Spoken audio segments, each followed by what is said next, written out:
నమస్తే. క్రితం వారం అధికంగా రీల్స్ చూడడం వల్ల మెదడుపై ఎలాంటి ప్రభావం పడుతుందో చూసాము. ఈ వారం రీల్స్ అతిగా చూడడం వల్ల కంటి చూపు పైన ఎలాంటి ప్రభావం పడుతుందో చూద్దాము.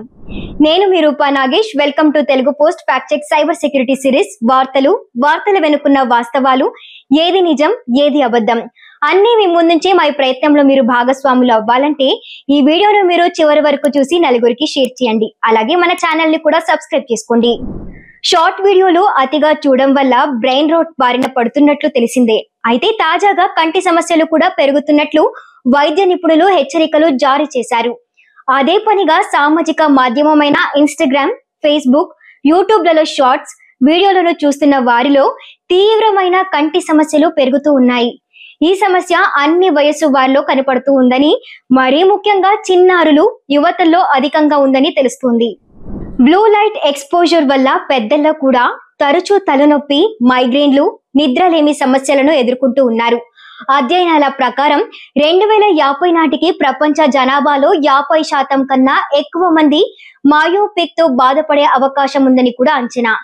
నియంత్రణ లేకుండా రీల్స్ ను చూడడం వల్ల సామాజికంగా ఒంటరితనం, మానసిక అలసటి, మతిమరుపు వంటి నష్టాలకు దారి తీయడమే కాకుండా కంటి ఒత్తిడి, మెలకన్ను, కంటి చూపు క్షీణించడం వంటి కంటి సమస్యలు కూడా తలెత్తుతూ ఉన్నాయి. రీల్స్ ఎక్కువ చూస్తే కంటి మీద ఒత్తిడి పెరగవచ్చు, కంటి చూపు క్షీణించవచ్చు, కళ్లలో తగినంతగా కన్నీళ్లు రాకపోవడం, కంటి చూపు మసకబారడం, కంటి నొప్పి, తలనొప్పి వంటి సమస్యలు కూడా రావచ్చు. రీల్స్ లో వేగంగా కదులుతున్న దృశ్యాలు, కాంతి ప్రభావాలు కంటిపై ఒత్తిడిని పెంచుతాయి. ఎక్కువసేపు స్క్రీన్ చూస్తే కంటి చూపు మసకబారవచ్చు, కంటి చూపు క్షీణించవచ్చు. రీల్స్ ను ఎక్కువసేపు చూస్తే కళ్లలో తగినంతగా కన్నీళ్లు రాకపోవచ్చు. దీనివల్ల కంటి కింద భాగంలో దురద, నొప్పి కూడా రావచ్చు. కంటి ఒత్తిడి వల్ల కంటి నొప్పి, తలనొప్పి రావచ్చు. రీల్స్ ను ఎక్కువసేపు చూస్తే మెలకన్ను వచ్చే ప్రమాదం కూడా ఉంది. స్క్రీన్ పై దృష్టి కేంద్రీకరించడం వల్ల మనం సాధారణంగా కంటి రెప్పలు వేయడం మర్చిపోవచ్చు. దీనివల్ల కళ్ళు పొడిబారి అసౌకర్యంగా ఉంటాయి. మనం స్క్రీన్ పై దృష్టి కేంద్రీకరించినప్పుడు కంటి కండరాలు ఎక్కువసేపు కష్టపడతాయి. దీనివల్ల అలసట మరియు కంటి నొప్పి వస్తుంది.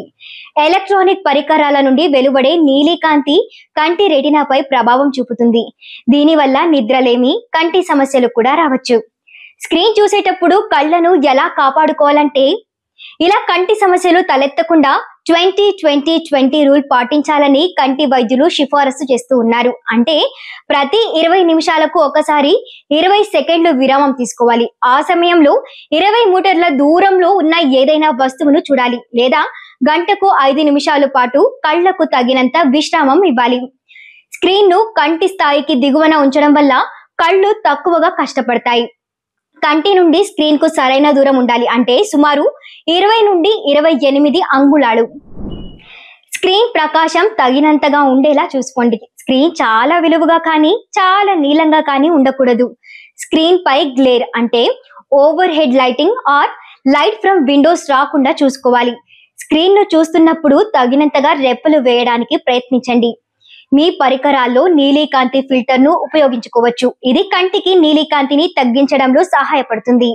కంటి సంబంధిత సమస్యలు ఉంటే కంటి వైద్యుడిని సంప్రదించండి. కళ్ళు పొడిబారితే కళ్ళల్లో చుక్కలు వేసుకోవచ్చు, లేదా కంటి వైద్యుడిని సంప్రదించవచ్చు. కళ్ళు బాగా విశ్రాంతి తీసుకోవడానికి కంటి మీద చల్లని నీటితో కాషు లేదా చల్లని వస్త్రం పెట్టుకోవచ్చు. బ్లింక్ రేట్ ను పెంచడం అంటే స్క్రీన్ చూసేటప్పుడు తరచూ బ్లింక్ చేయడానికి ప్రయత్నించండి. స్క్రీన్ సమయాన్ని తగ్గించడం, క్రమం తప్పకుండా స్క్రీన్ బ్రేక్లు తీసుకోవడం లాంటి చర్యలు తీసుకోవాలి.